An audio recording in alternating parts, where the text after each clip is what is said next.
रमज़ान का बाबरकत महीना था और अली बहुत खुश था क्योंकि वो पहली बार रोज़ा रखने वाला था। सुबह सहरी के वक्त उम्मी ने इसे नरमी से जगाया, अली बेटा उठो, आज तुम्हारा पहला रोज़ा है।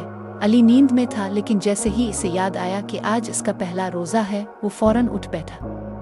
दस्तरखान पर गर्मा गर्म खाने और खजूरें रखी थीं। अबू ने दुआ करवाई और सब ने मिलकर सहरी खाई।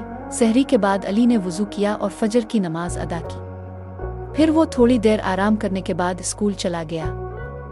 दिन भर इसे प्यास और भूख महसूस हुई, मगर वो सब्र करता रहा। दोपहर में इसकी उम्मी ने बताया कि रोज़ा सिर्फ खाने पीने से रुकने का नाम नहीं, बल्कि हमें अच्छे अखलाक अपनाने, झूठ से बचने और दूसरों की मदद करने का भी दर्स देता है। अली ने मुस्करा कर कहा, मैं पूरा दिन अच्छे काम करने की कोशिश करूँगा।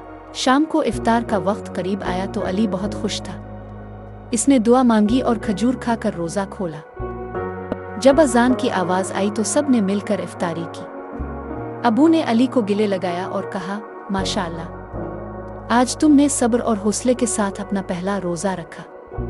अल्लाह तुम्हें हमेशा नेकियों की तौफीक दे। अली बहुत खुश था कि इसने पहला रोज़ा मुकम्मल कर लिया। अब वो पूरे रमज़ान मज़ीद रोज़े रखने का इरादा कर चुका था। सबक: रोज़ा सिर्फ भूख प्यास बर्दाश्त करने का नाम नहीं, बल्कि ये हमें सब्र, शुक्र और अच्छे अखलाक सिखाता है।